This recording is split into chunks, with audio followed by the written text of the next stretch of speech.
Well, welcome everybody. Welcome to this wonderful Conscious Cafe global presentation tonight. My name's Gina Lazen and I'm going to be your host. And if you come to us tonight as one of Pam Gregory's community and have never joined us at Conscious Cafe before, then a special welcome. You can find out more on consciouscafe.org. We're an organisation that we raise consciousness. We meet as community groups. We started in London. Judy Piatkas of the Piatkas Publishing Company started the first groups in London. We met to share ideas, to meet, to connect in community, as I say, raising consciousness. And those groups have spread. We have groups in Basel, Geneva, Canterbury, New Forest. I host one in Skipton, the north of England. And we meet online, and here we are, particularly since COVID. We got online and we have large groups meet. And tonight, it's wonderful to welcome Pam Gregory.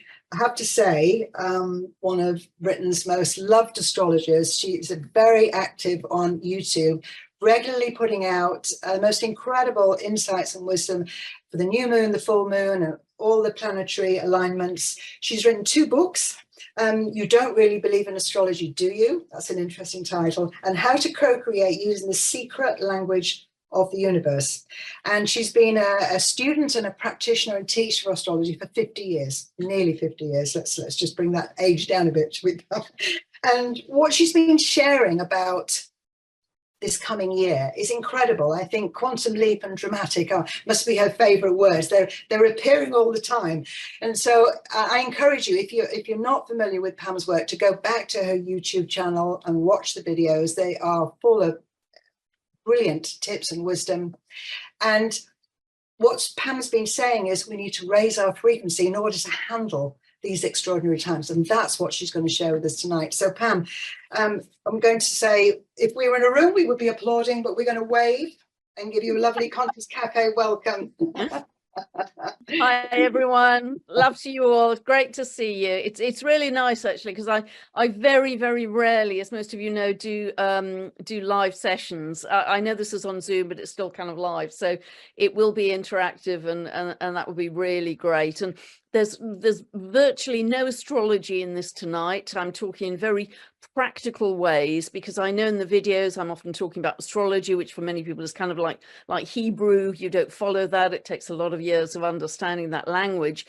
And also sometimes it can be quite esoteric. So tonight I'm going to be practical. I wanted to give you 10 steps really that every single person can do, that are easy, free, all of us can do to raise our frequency, because that is really vital, particularly in 2024 and moving onwards. So that's what I'm going to be doing. I just really wanted to clarify the terms consciousness, frequency, and vibration, because particularly frequency and vibration are kind of kicked around in the spiritual world as being the same thing. And in a sense, in the spiritual world, they are interchangeable. But if we take it back to the physics, they're a bit different. So firstly, just to deal with consciousness, the whole universe is one consciousness. It is one consciousness, one living divine organism, if you like. And it isn't so much that we have consciousness, we are consciousness. We are consciousness itself. We are fractals of source. And whether you speak to brilliant cosmologist, Dr. Jude Currivan, who's also quite a mystic, or whether I'm talking to Professor Robert Temple, who's an expert on plasma and the universe and the galaxies, they say very clearly, this is one consciousness, and you are expressing that consciousness and adapting it and changing it in every moment, depending on your frequency. So if I was looking at frequency and vibration in terms of physics, frequency is the rate at which energy vibrates. It can actually be measured in hertz. Whereas vibration is the intensity or the amplitude of that frequency.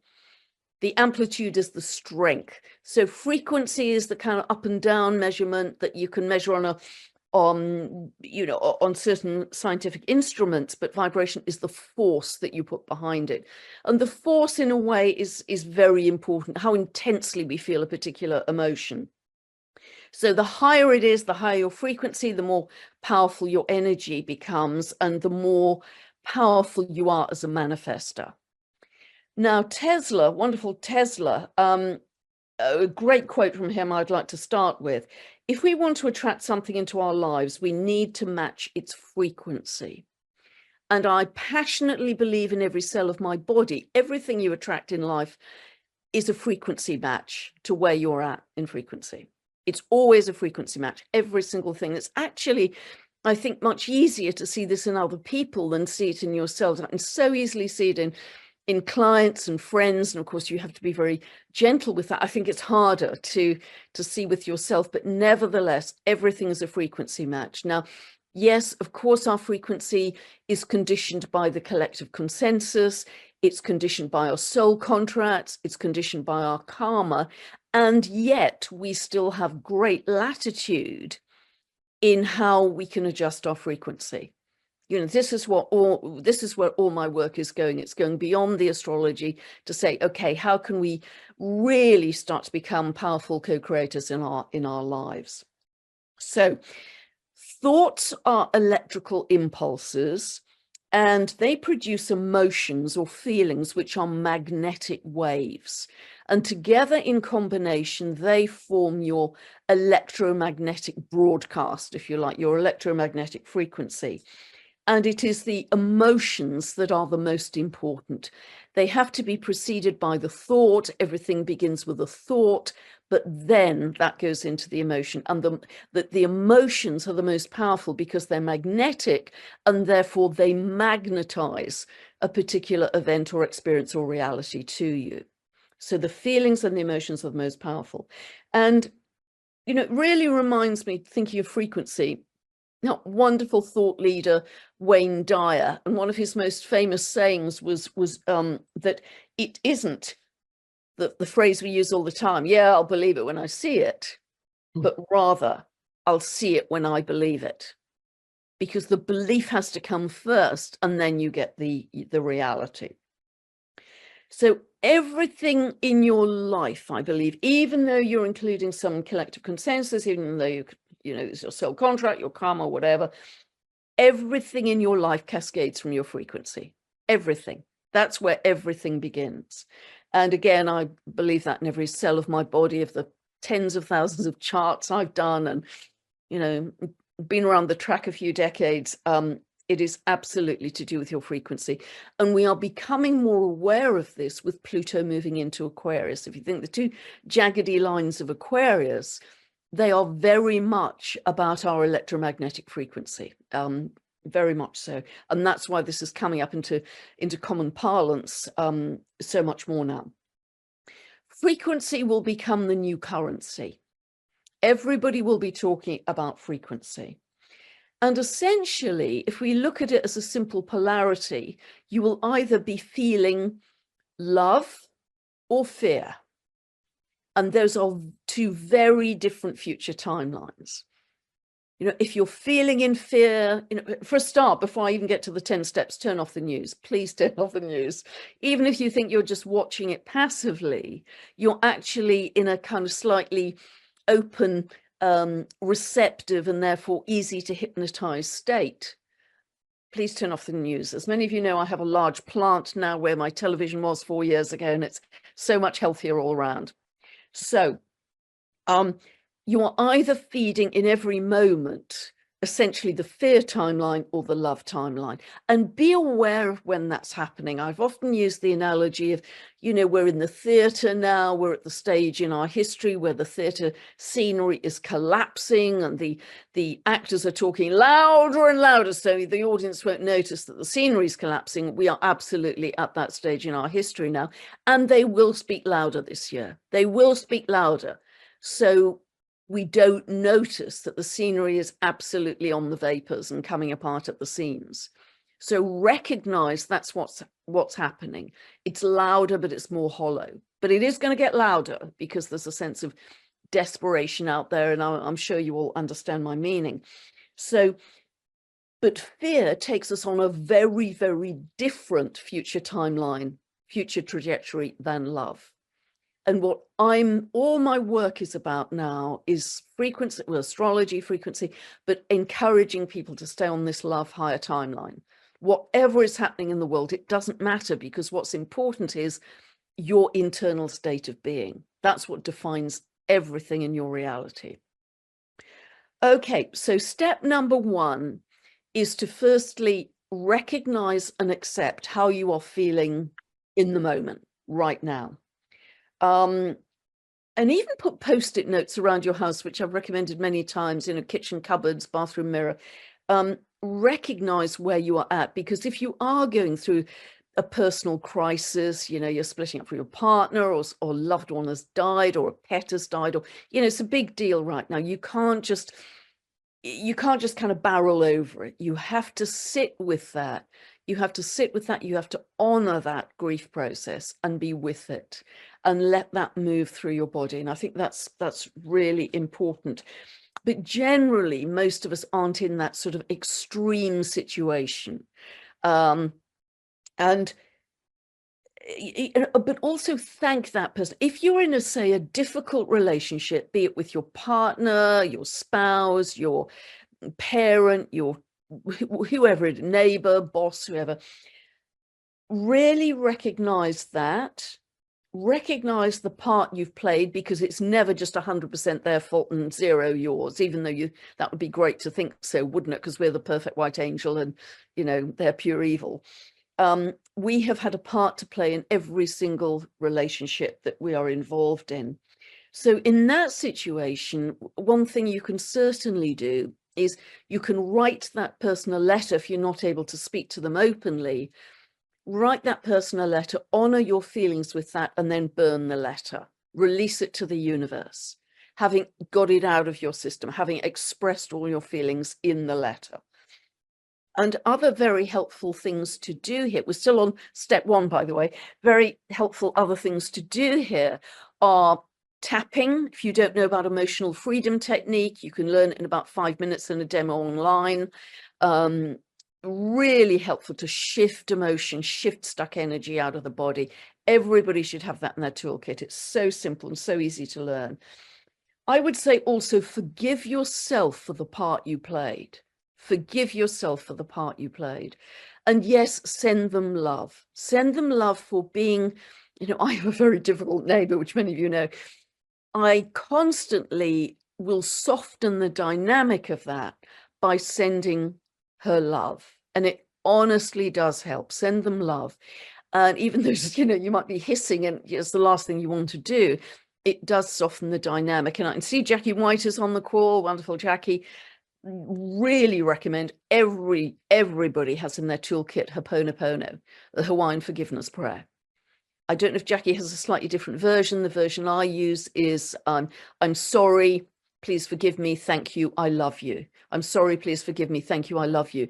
And Jackie some people do it the other way around. I'm not quite sure what Jackie does, but nevertheless, it absolutely works miracles. And you think it can't, but roll it around your head like a mantra, directing it at the person or the situation or whatever that is difficult for you, and it really softens the dynamic. And also direct it to yourself. Forgive yourself for the part you played. So that's really number one, I'd say. Number two, as well as checking in regularly, make a choice to be happy.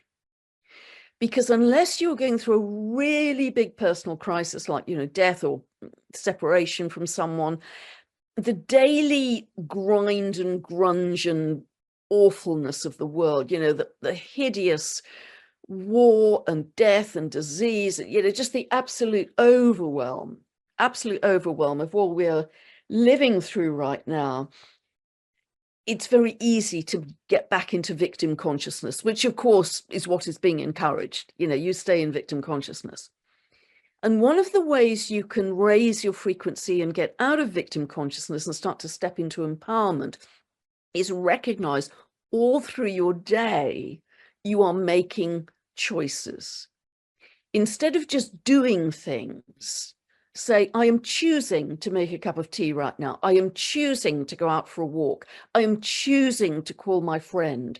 I'm choosing to do an hour's work now. And the fact you say you're choosing puts you in the seat of empowerment rather than you know, you're just being kind of buffeted through your day by more awfulness. And notice the micro decisions in your day. Should I wear the blue dress or the red dress? There's tiny micro decisions.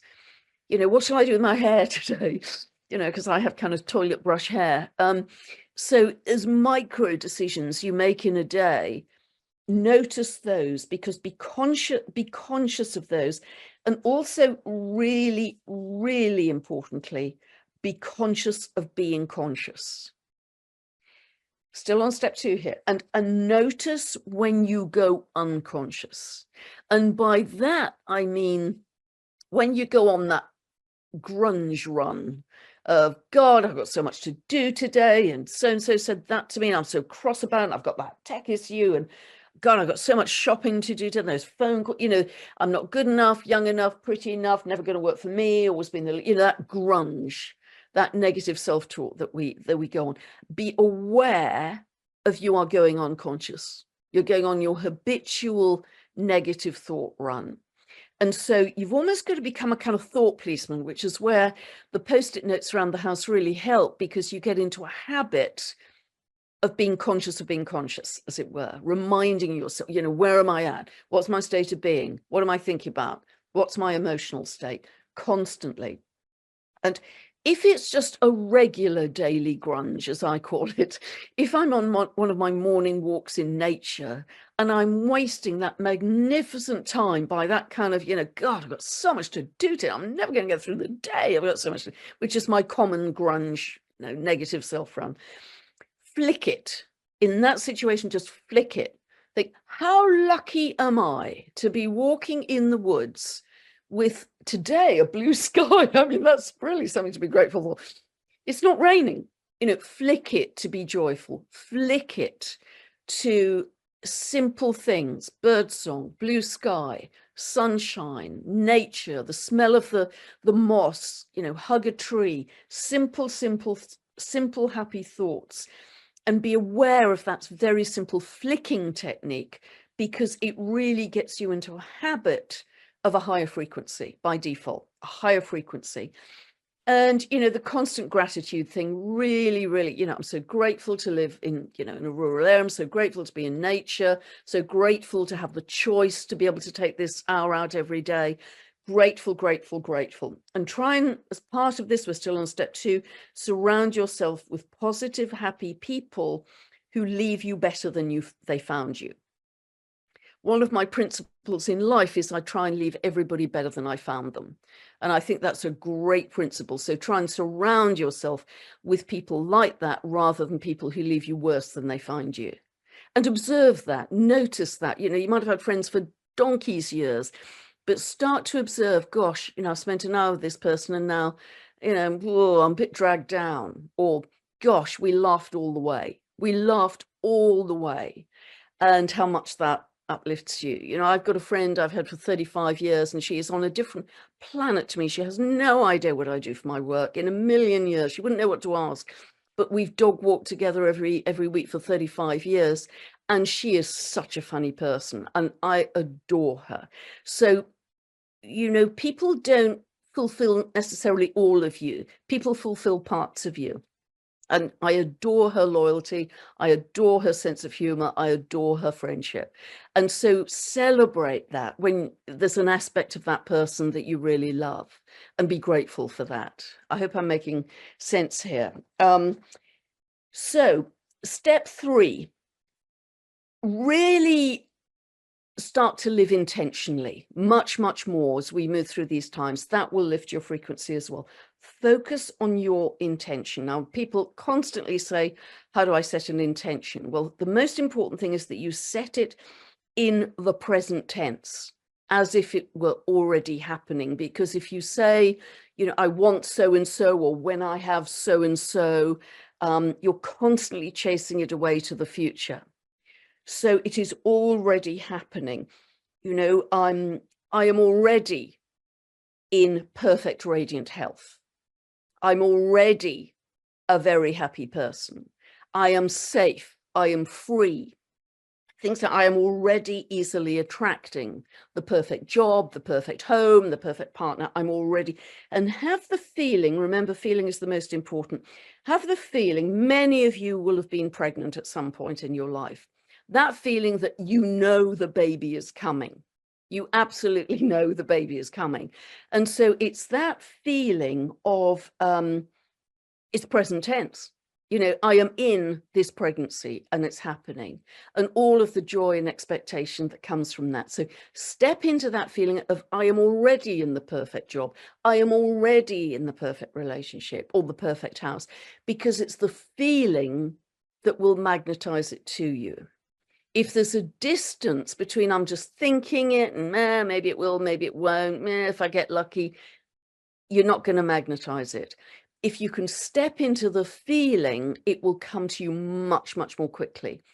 And I remember, gosh, it was way back in 2007, and my mother passed away, and she left me a small inheritance. And it'd been my dream to own a small house in rural France. And so from that point on, I said, right, I'm going to make real my dream. And I filled my house with colors of France, you know, that electric blue, and photos from France, and just all kinds of things that remind, every place I went in, every room I went in the house, I thought of France.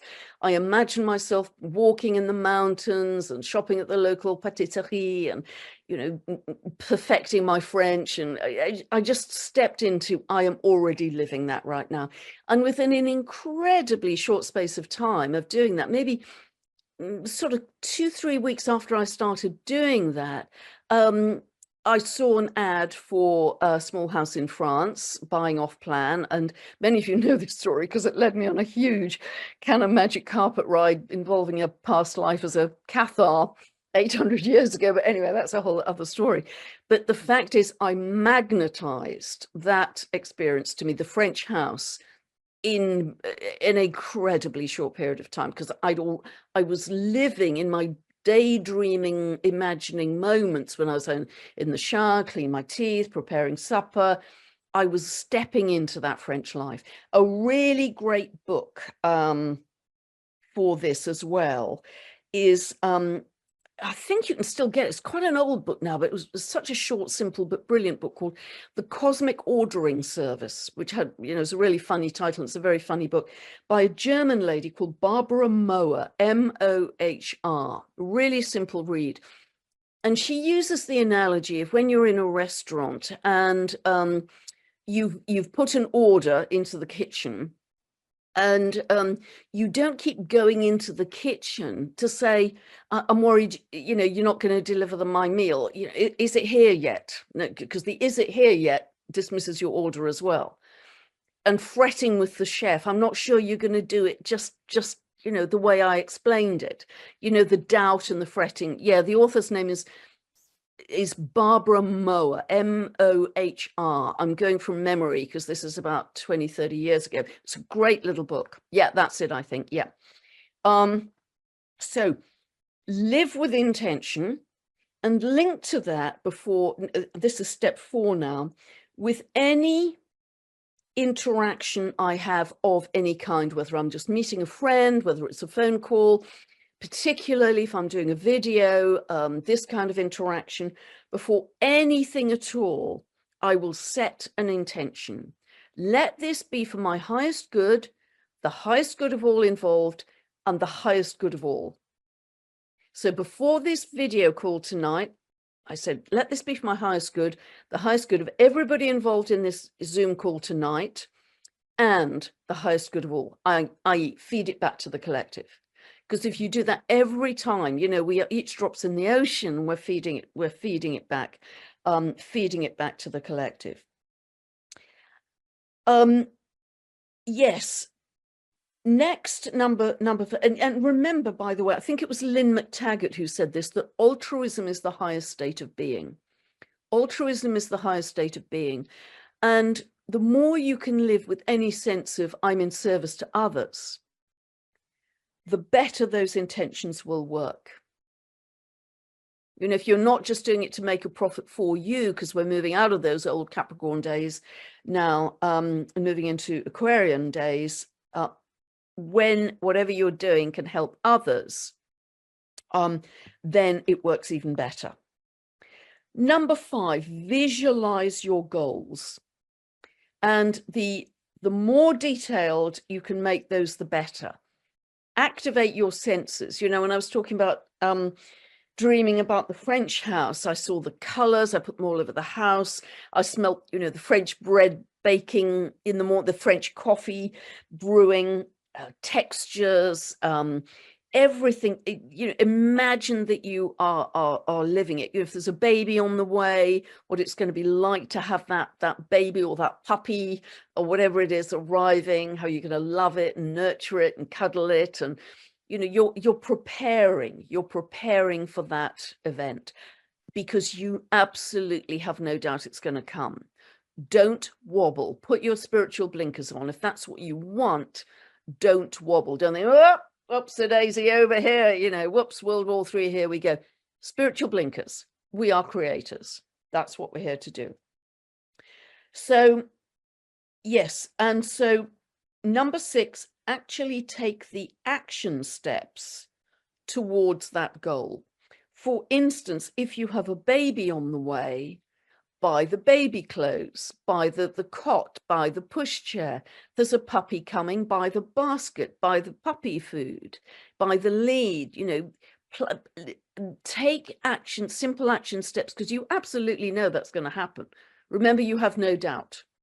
All of this is raising your frequency because you're following through the practical steps of, this is going to get me to the place I want to be. So each of these steps I'm outlining is raising your frequency, because you're not wobbling, you're creating. Remember, tomorrow is invisible. We're creating it.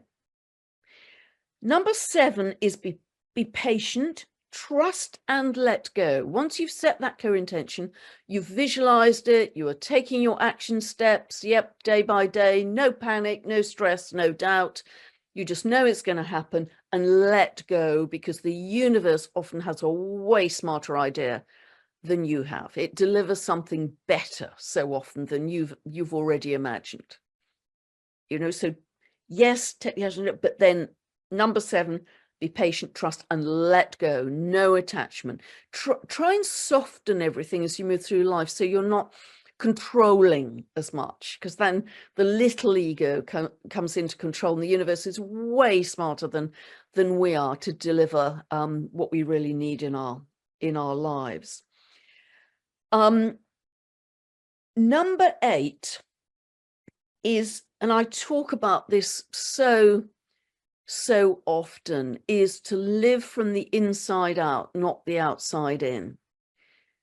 And that is very easy to say, but once you get into the habit of it, you really feel that shift. You really feel that shift in a big way. In that I start my days with, you know, as soon as my feet hit the floor, I'm going to dominate my day with joy. I'm going to dominate my day with love. Whatever happens in that day, you know, I'm going to dominate it with that particular emotion that I choose, or compassion, or peace. It doesn't have to be excitable. But I decide what kind of a reality I want to live in that day. I decide. And when you do that, there's such a life force that comes from you, and you're much less buffeted by, you know, the day-to-day events, or, you know, I was paying for petrol down at my local garage today, and they've always got the radio on, and you know, I've said this before, but I'm always astonished that I used to listen to that. You know, I think, how could I possibly have listened to that? And you know, with interest, because I used to be really interested in current affairs, because that fed my newsletters of proof of the pudding, of how the astrology is playing out, and yet, you know, another thing has happened in the world, and that's perfectly expressing the astrology. And now I don't want to know, because I'm determined that we create it. We collectively come together as humanity in love, and we create a much better world. This is a very big year, 2024, for us to step into our sovereignty and our power. It's so important. So all of these steps are going to help you do that. And I think, I think one of the most useful examples I gave with this in terms of living from the inside out is, well, first of all, as I say, switch off the external stimuli of, and also people send you stuff all day, don't they? I mean, people send me stuff all day long. I must get sent about 40 videos a day. There's no way I can look at them all. But if within even a few seconds, I feel them taking my frequency down, I will just stop, whatever the information is. Because the information, which many of us are familiar with anyway, the information is not going to help us raise our frequency. Your state of being is, and you control that. So we can do the information to death. And I'm sure on this call, there are many of us who've done the information to death. We really have in the last 4 years. We've been, up and down the drain pipe with that. But now you know it, and there's no more need to indulge. The next step, which is where we are at on this call, is, okay, what are we going to do about it? How do we raise our frequency to create a better, more loving, more compassionate, abundant, and peaceful world? That's what my 15-minute meditations are about on a Sunday evening. And people are having the most extraordinary experiences on those. Some people, and there's telepathy going on. Some people are seeing the Sufi dancers spinning and creating a light that spins and encircles the whole earth. Someone last Sunday, and other people reported this too, and she was in floods of tears, actually. She said she cried all the way through the meditation, that as she started off, other people were joining her, the animals were joining her, the birds were joining her, going over mountains. I'm so goosebumpy now, over mountains and rivers, and they were just, and the whole of creation were joining her in love, in this, she called it an army of love. An army of love, a tsunami of love. We are doing that for free, for absolutely zero, nothing. 15 minutes of our time on a Sunday evening.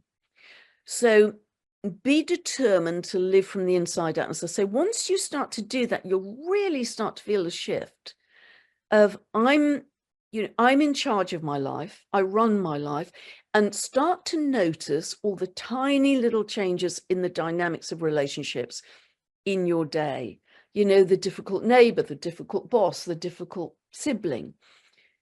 As you start to live with love, live with joy, live with compassion, notice how the dynamics in those particularly the difficult relationships, change, because you really do start to know. So do it as an experiment. But I think one of the clearest examples I can give with living from the inside out, imagine that you're looking in a mirror and you've got a really glum face. You don't go to the mirror to alter the glum face. You have to smile in order to change your reflection in the mirror. That is a great example of living from the inside out. You have to make the inner shift to see the shift in your outer reality in the mirror. You can't change the smile in the mirror. Am I making sense here? And I think that's quite a powerful analogy, because so often we think we've got to change all the problems out there. The war, the children, the disease, the death, the misery, the poverty, the overwhelm. It's just absolutely overwhelming if we think of those thousands of problems. What can we as a single individual possibly do to change the world? We can't. However, if we each come together, raising our frequency in love, joy, etc., then we are a powerhouse when we come together. So living from the inside out is a big one. And with that, if you can develop a really clear sense of purpose in terms of why you're here, and it may simply be, I'm here to be a smile millionaire. And that may sound really, really cheesy, and I don't care.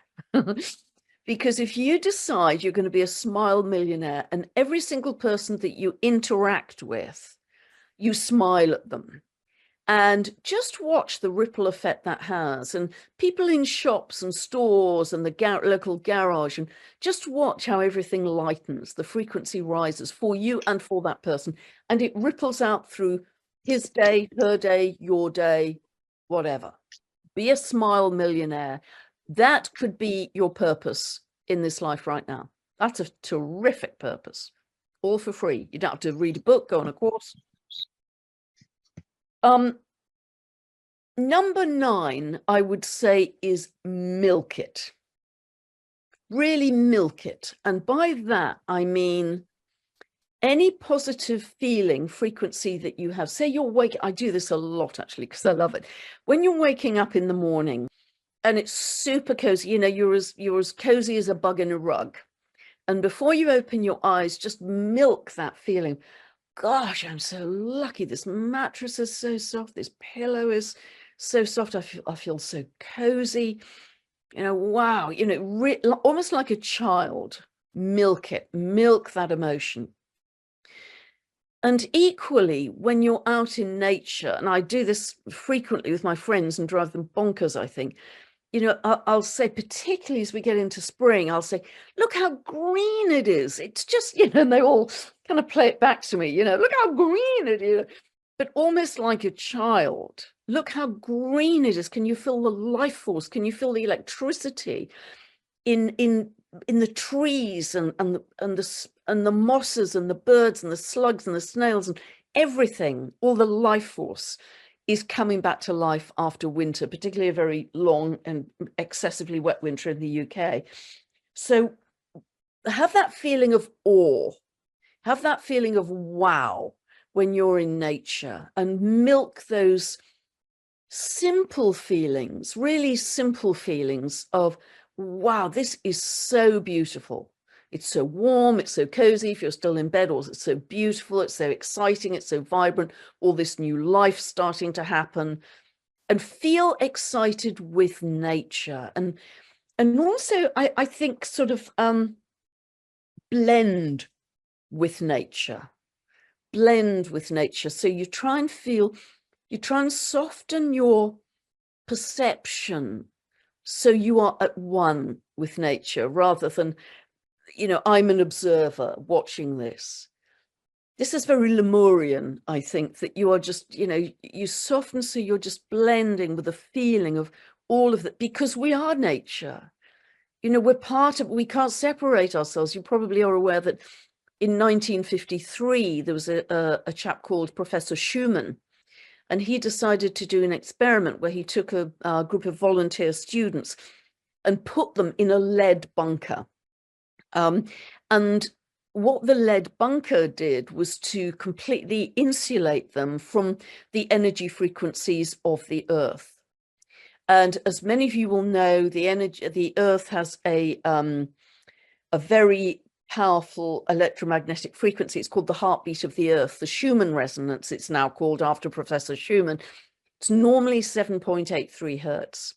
And when you are in relaxed, contented, creative, you know, good state mode, your frequency is 7.83 hertz. You completely match the Earth. That's why bare feet on the grass is so great, because you are, the Earth is helping you come to that happy alpha, you know, contented, healthy default state of 7.83 hertz. And by the way, just, you know, as a tangent, if you haven't checked out what bare feet on the grass on the Earth does for you, I've talked about it many times, go to groundology.com, groundology.co.uk, and just look at the information on there, where they've taken blood from an average person and put it under the microscope, and it's often very clumpy and unhealthy.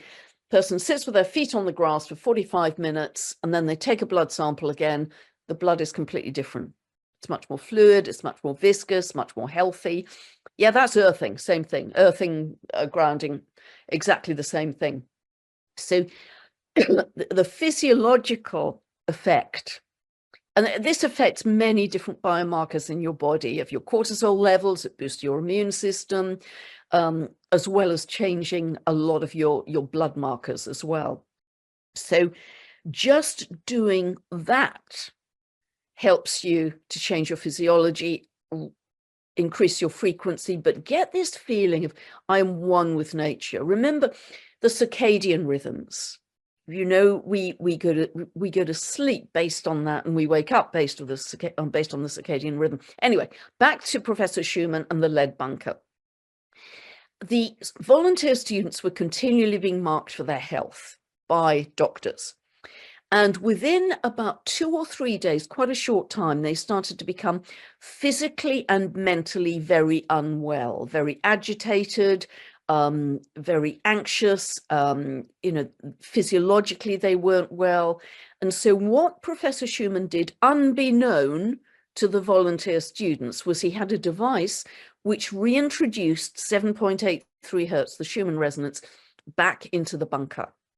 And within hours, all of the students got back to normal with their health, their mental health, their physical health. He didn't even tell them he was doing that. So from that point on, that heartbeat of the earth became known as the Schumann resonance, based on Professor Schumann's work.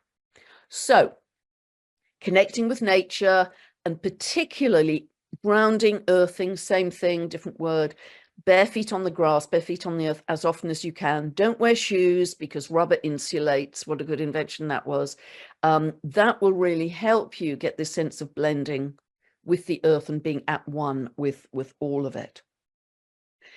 Number 10 is really, really, really simple. I wanted to make all of these steps so practical, so easy that every single person could do them every day. So number 10 is just a list of things we can do in any moment to raise our frequency.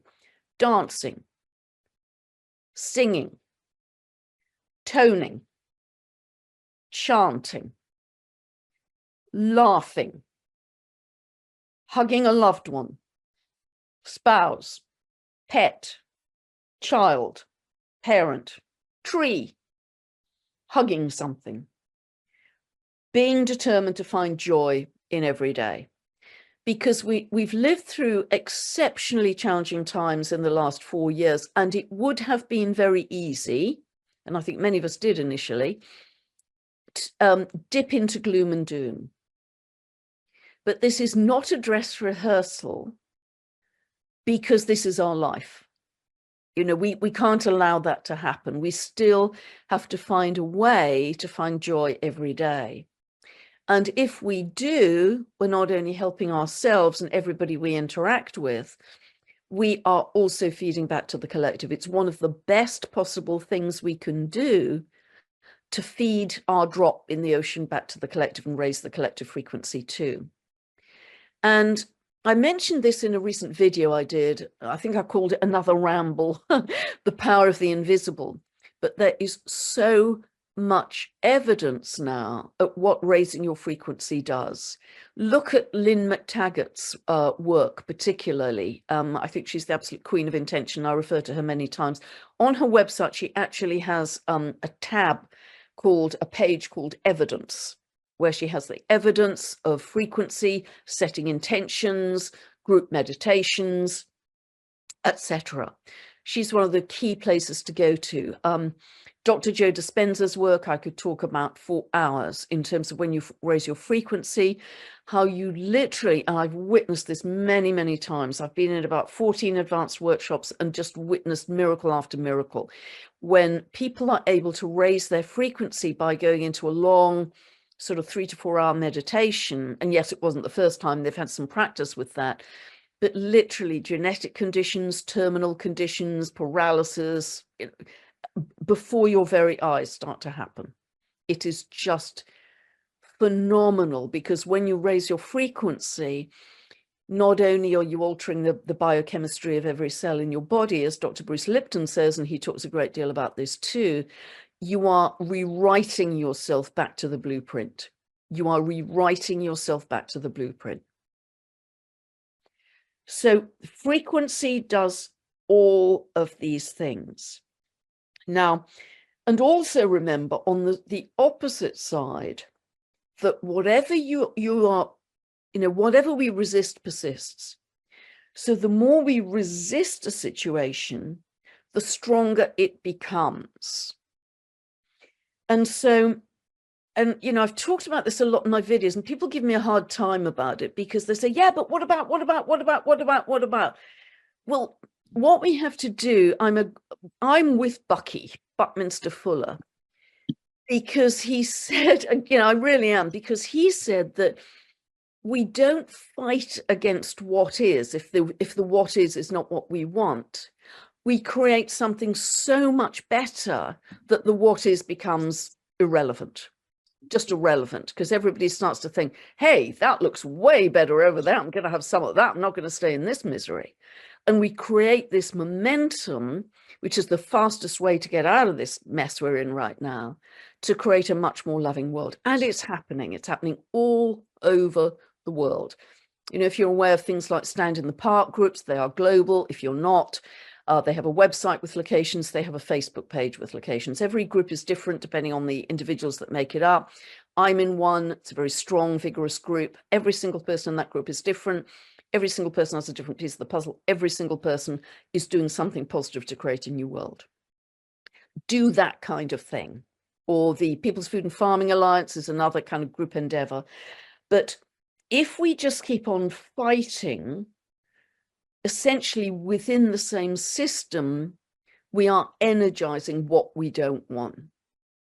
And so, I once said in a video about hashtag starve out the scary, love in the good. And that is really very closely following how quantum physics works. Again, the Buckminster Fuller, what we do is pour all of our energy into creation of something amazing. And people follow, the momentum builds. Because if we keep fighting what is, we have gone around that hamster wheel for hundreds and thousands and thousands and thousands and thousands of years. So that's why I personally feel it's so important to go beyond and create something very, very different, because our reality is so much more malleable than we believe. I don't know if you saw in a video I referenced a brilliant TED talk, and if you haven't seen it, I strongly recommend that everybody in the world sees it. It's an old TED talk now. It was by a lady called Jill Bolte Taylor, B-O-L-T-E, B for Bertie. And she was a brain specialist, ironically, and she had a stroke on the left side of her brain. So only the right side of her brain was operating. And in this kind of 20-minute TED talk, she tells the story of what it's like just to live in your right brain. Recognizing she understood what was happening. She understood because she initially said, wow, this is really cool. I'm having a stroke. It's just, incredible. But she understood the power of our right brains in creating the power of the invisible. And we have always in our lives created from the invisible. Everybody always has for all eternity. We just haven't recognized it until these very tough last 4 years, when we've started to think, do you know what, this isn't working so well for me. We've got to create something different. So what is the fastest, most efficient, most free, most easy way that we can do that? And that's exactly what I hope I'm talking about this evening, because everything manifests from the invisible. And again, I've mentioned this before, but if you fly through your body with a camera, taking photographs all the time as you go, you only have 0.0000001% matter.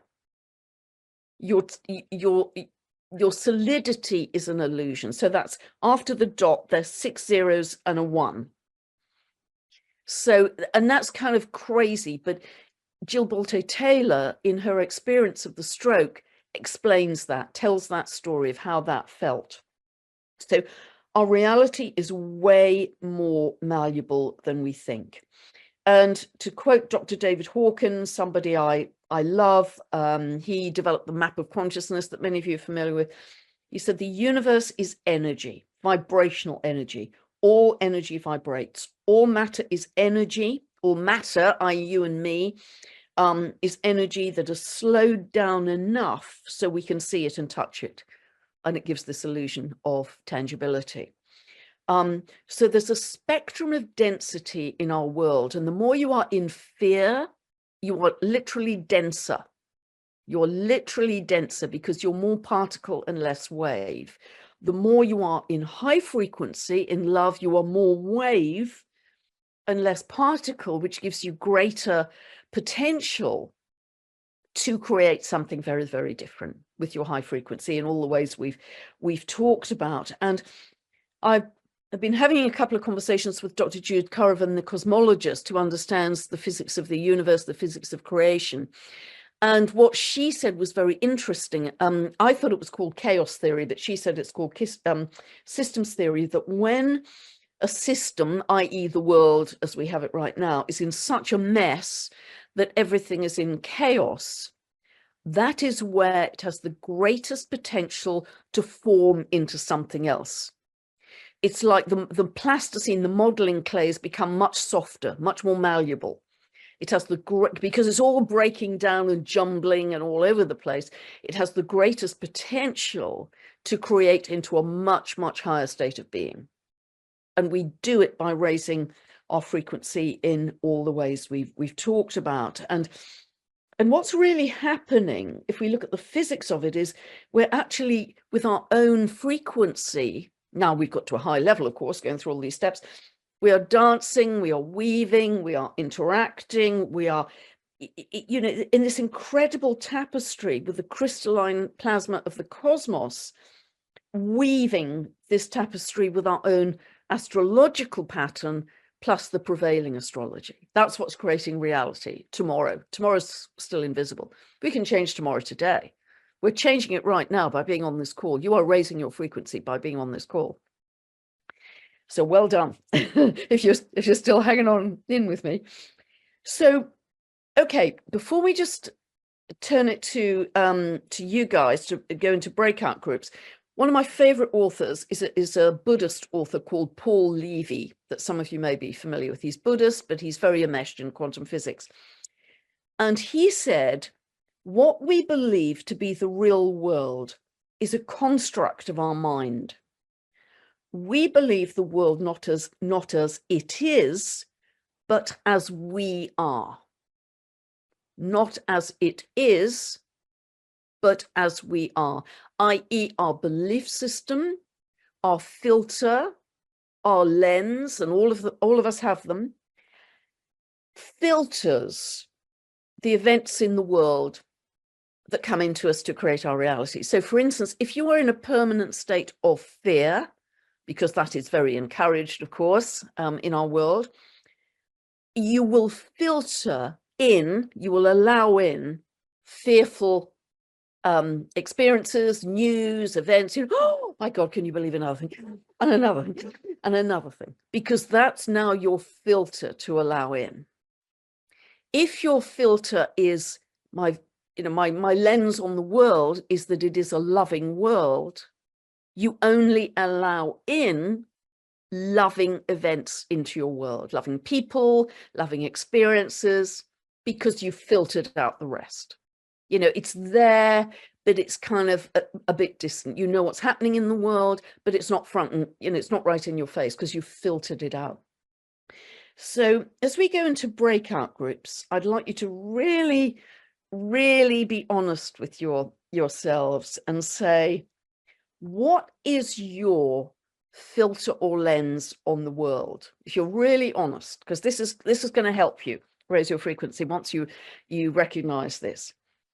Is it fearful generally? It's another big scary thing. Is it loving? Is it cynical? Skeptical? Oh, I'm done with all this new age stuff, you know, it doesn't work for me, might work for somebody, it's not working. Look at the mess the world's in. And we go back to that. So that's the question. What's your filter or lens on the world? And linked to that, how, if you're honest with yourself, is it creating your day-to-day reality?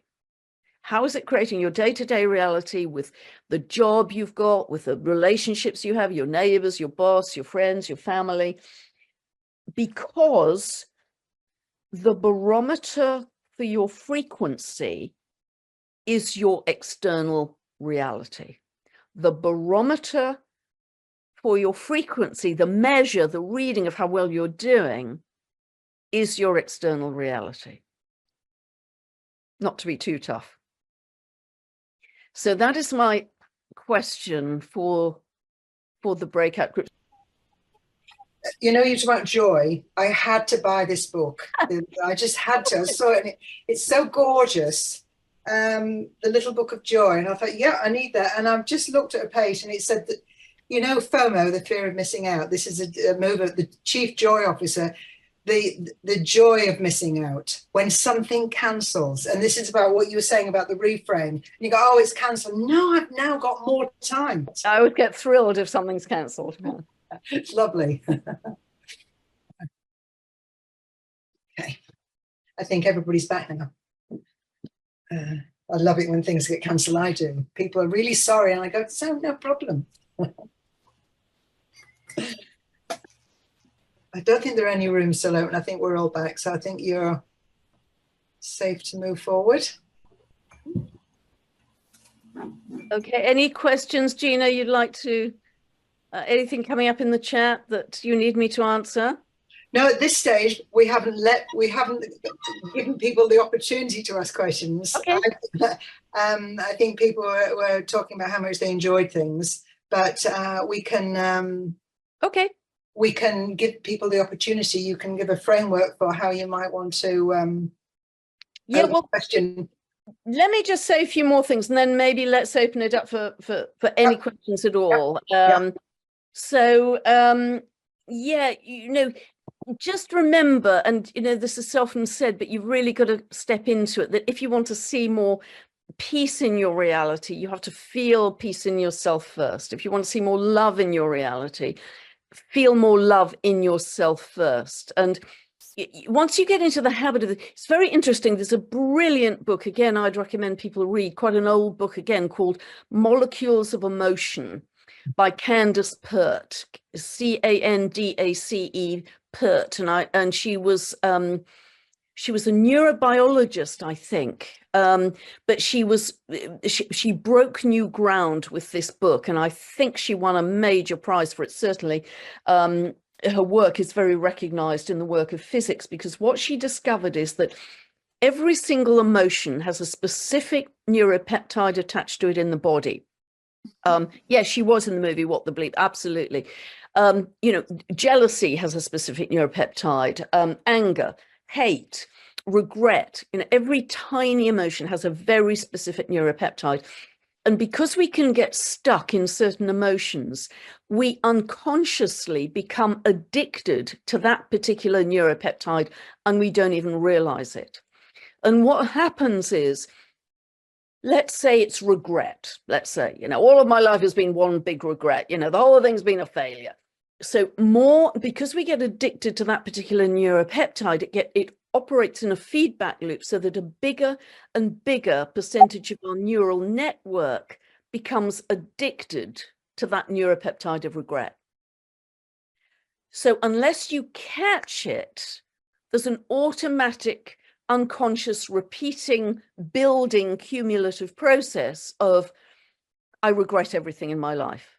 Am I being clear here? Am I making sense? Mm-hmm. So every specific neuropeptide has a specific, every emotion has a specific neuropeptide. And that's really worth knowing, because if you're in fear and you watch the news every night, then a bigger and bigger percentage of your neural network is predisposed to just suck up that fear. And that's why you've got to kind of cut it out of your reality and say, no, I am going to take control, and I'm going to live in love. And gradually, you will shift the chemistry of your brain, literally, from fear to love. But inevitably, we're well aware there are two big, broad timelines ahead of us. And there is a bifurcation, there is a split right now. So you are either in fear, you're following a timeline that I think is much more technological, much more synthetic. But if you're in love, we are actually creating higher and higher timelines all the time that have never been known on this earth before. There's more light on this earth than we have ever had before. And this is really exciting for where we're going. And once we can shift from being reactive, as we've been all our lives, because we've been taught, dare I even say programmed to be so, we become proactive, then the whole game changes. You change your focus, you change the game. And so once we really get a grip of this and know all of the things that are operating in our favor, like Rory Duff's work, that by the end of 2024, all of the Earth's energy lines are going to come into harmony for another 200 years of peace. It's the end of the Kali Yuga cycle, the age of Kali Yuga, where we start to move up back towards the golden age. If you heard my Aries equinox video, it's very exciting that it links with some of the work of Greg Braden, that it appears that we are in the process of reactivating our 24th chromosome for the first time in 200,000 years. And that 24th chromosome is the one that is connected to the stars, the one that is connected to our multidimensionality, the one that is connected to our Lemurian lifetime.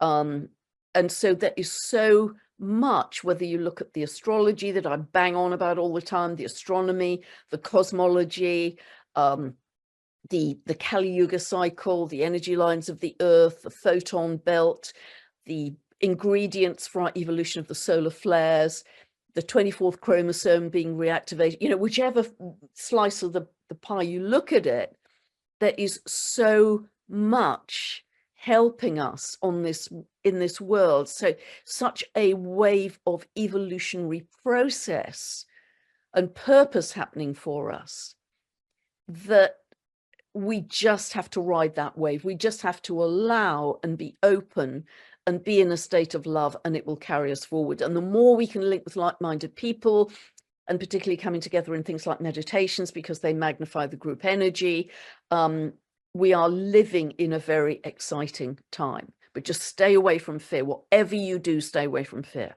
However big and scary, you know, little green men are arriving, you know, World War III, stay away from fear. How do you even know that's true?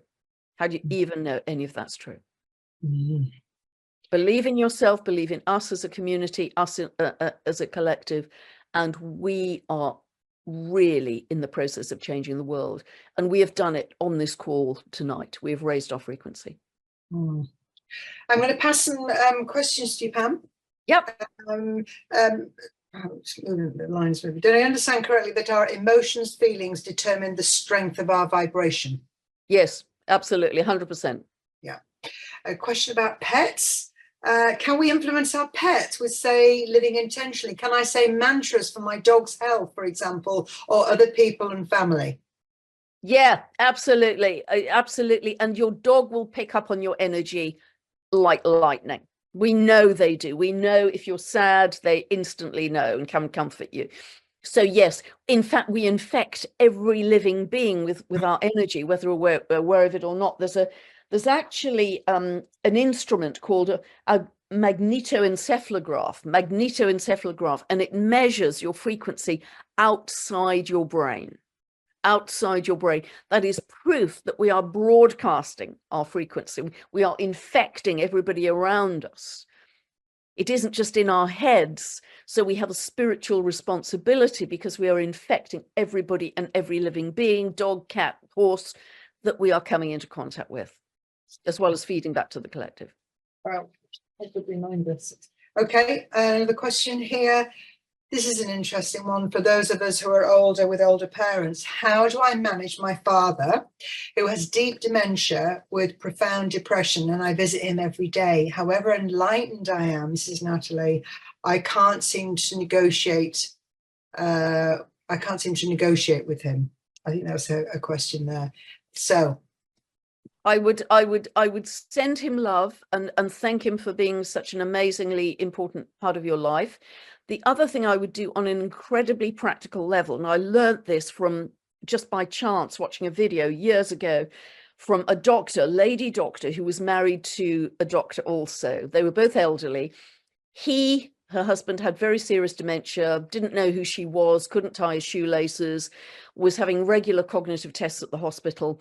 She heard somewhere that 2 tablespoons of organic coconut oil per day will dissolve the plaque in the brain that causes Alzheimer's and dementia. And so she started him on this regime, 2 tablespoons, not teaspoons. Within days, his cognitive function improved. In fact, improved so dramatically, he almost became back to normal. And rather cruelly, I thought, as a double check, she took him off the coconut oil to see what would happen, and he reverted. Yeah, I think I've seen that video. Yeah. And it's at least 2 tablespoons of coconut oil, and it's amazing because she, being a doctor, was able to do the research to find out about that. It was Correct. a scientific study, so she did that. So yes, that's good. In Indonesia, Polynesia, where they have tons of coconut oil, tons of coconuts, dementia scarcely exists. Can you expand about how to become the observer? Yeah, just really take a breath, step back and watch what's playing out, even if it's in your own personal life. Watch as if it's a movie. Just observe remove your emotion, because very often if it's a personal situation, we get very charged with some emotion. Just try and just say, for a few moments, I'm going to do this as a game. I'm going to take a breath and I'm just going to step back from this situation and watch it as if I was watching a movie. And see what a difference it makes. See what a difference it makes to how you see that situation, because astrology is brilliant at giving us this perspective, this objectivity that can really help us make better decisions and stop getting caught up in the reactivity.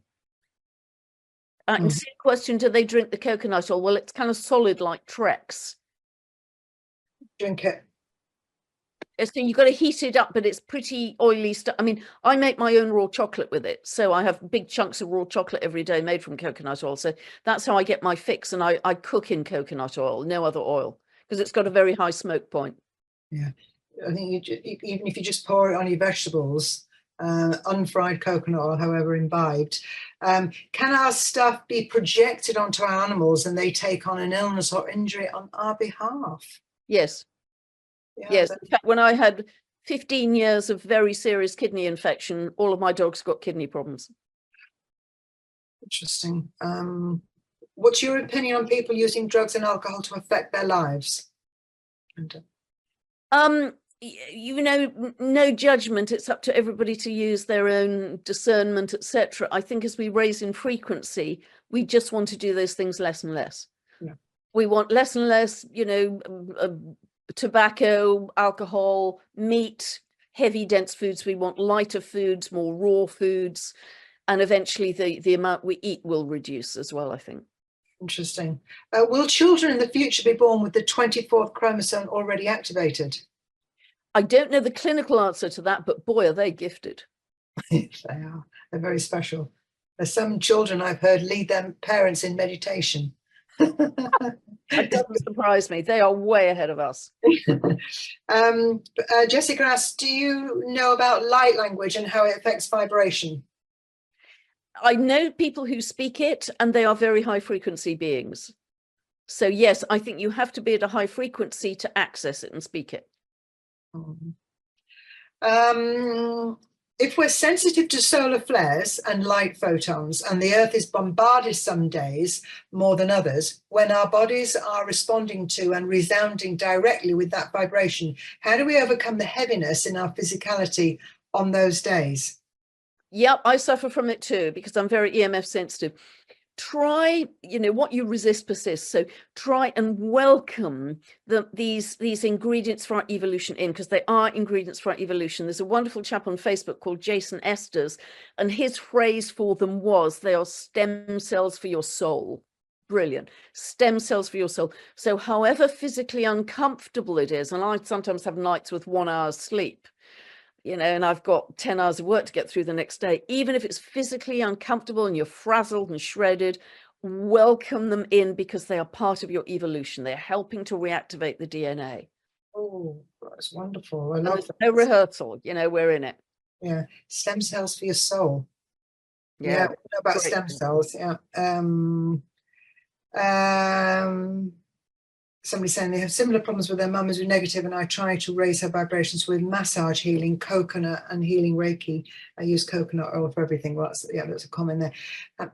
Okay. I pulled a comment earlier on, which is you don't do consultations, Pam, and somebody was working with astrology before who now retired.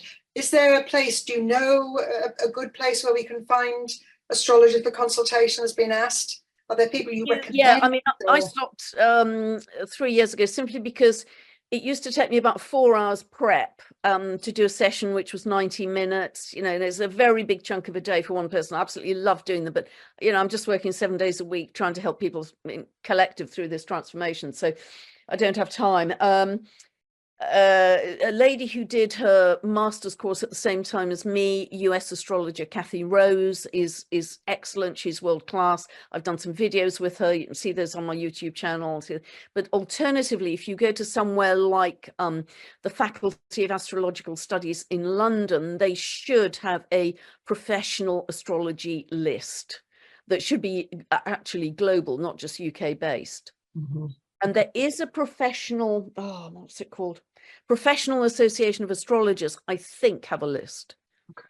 But I simply just, you know, don't have time anymore, sadly. Yeah. Unless I learn not to sleep, maybe I should just use that sleeplessness to... Yeah. Or you could make a clone. Yes. With new technology. Yes. How would you advise people who are caught up in huge trauma, caught up in terror attacks and their aftermath, war, etc., when it's much harder to stand back from the situation?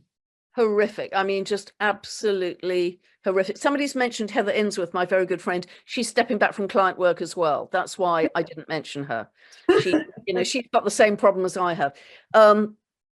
Absolutely horrific. And it's hard to know what to say about that because anything would sound trivial. But I think, you know, once they can be rescued from that situation, and again, the sooner we end the wars by creating a better world, the faster that's going to happen, is they are just absolutely immersed in love until they heal. By people who are very skilled and know how to handle that with PTSD, etc. There's no easy answer to that. But I don't think, and although we listening to this call may not have experienced that severity of challenge, all of us in our lives have experienced pretty big challenges. Otherwise, I don't think you'd be on this call. No. Somebody's asked, just scrolling back here, somebody's asked about, there's a lot of women on the call. Yes. How do we help raise the masculine to the same frequency? Yeah, I think just talk to your partners, your friends, your brothers, and do it quite lightly to plant a seed. You know, you might just plant seeds by saying, do you ever think about XYZ? Or isn't it interesting that? And just, I've got a good friend who's on a different planet to me, and I just constantly sort of plant seeds, you know, don't you think that doesn't quite ring true? And what do you think about that? But isn't this wonderful over here? And what do you think about that? I kind of pose very simple questions to get him to think about the difficult stuff in the world, but also about the wonderful stuff. And actually, bless him, even though he's nailed onto a different timeline, I think even he is shifting now. Mm-hmm. Somebody asked an astrology question about the meaning of Laniakea supercluster, Laniakea. Yeah, the Laniakea supercluster. Yeah, I don't know a lot about it. It's a massive sort of super galaxy. It's in deep, deep space. And I personally don't know very much about it. I mean, all the planets I work with are not part of that.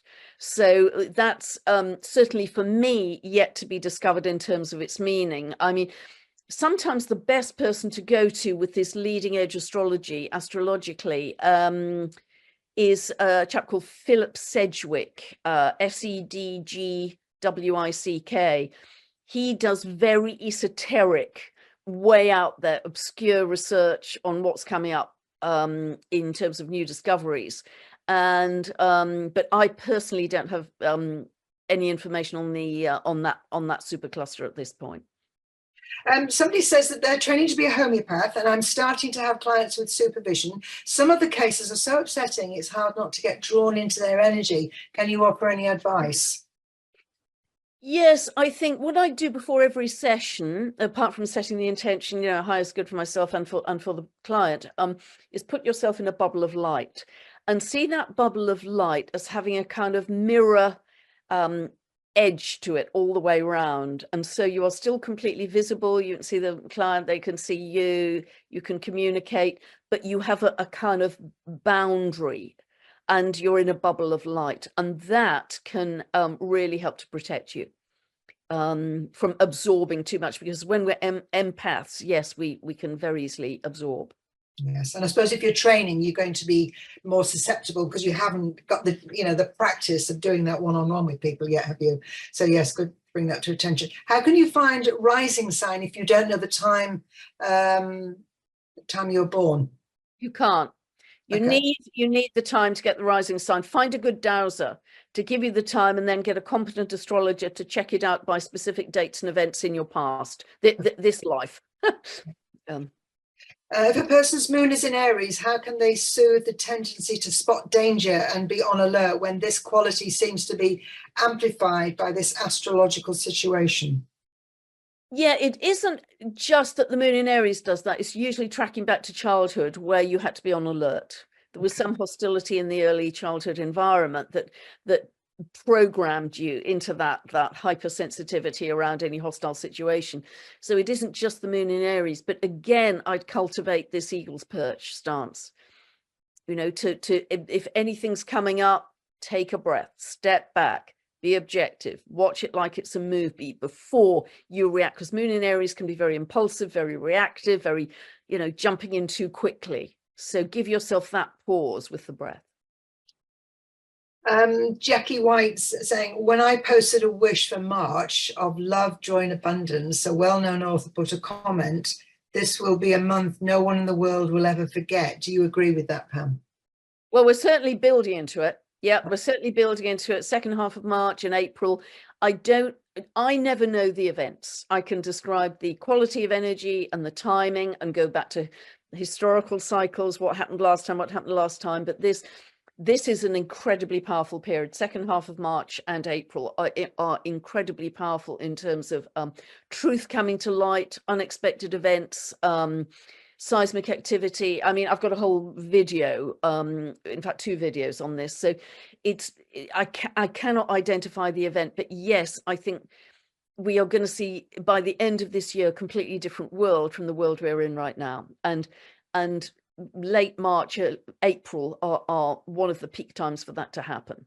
Which is Easter. Right through that period. Easter hits on like the 31st of March. So specifically, I know we've got all these steps.